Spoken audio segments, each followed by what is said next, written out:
Kumusta mga kaboxing? This is Boy Kalawang TV. So viral nga po mga idol sa Philippine boxing community.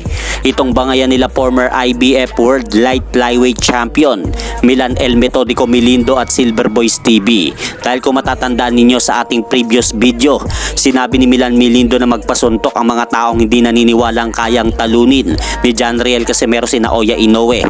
Kaya hindi na nga po nakapagpigil mga idol itong si Silver Boys na sabihan si Milan Milindo na manahimik ka, stay in your lane. Biniraba ni Kangkong pagkatao mo kagaya ng ginawa niya sa amin ni Sir Sean at sa MP. Wala kang alam, manahimik ka.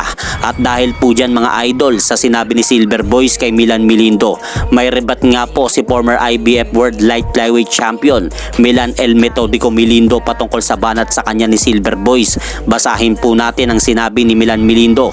We are not the same level, kaya di kita papatulan dahil sisikat ka lang sa paggamit sa pangalan ko. Wala akong live, mapuputo lang ang video na gagawin ko. At saka wala akong intensyon na manira ng kapwa para lang sumikat at magakot ng tao para manood ng views ko. For the info, number 1, I've been in the boxing industry for 30 years in boxing as a boxer. So tingin mo po wala akong alam sa boxing. Business boxing is politics. Boxing ranking can be manipulated. Number 2, I'm not close friends of Casimero brothers. Di kami literal na magkaibigan. Lahat ng boxer kaibigan ko. Dahil boxer ako at world champion, kaya responsibilidad ko din na kaibiganin ang lahat. Number 3, wala silang ni isang sinabi ang Casimero brothers sa akin tungkol sa buhay nila.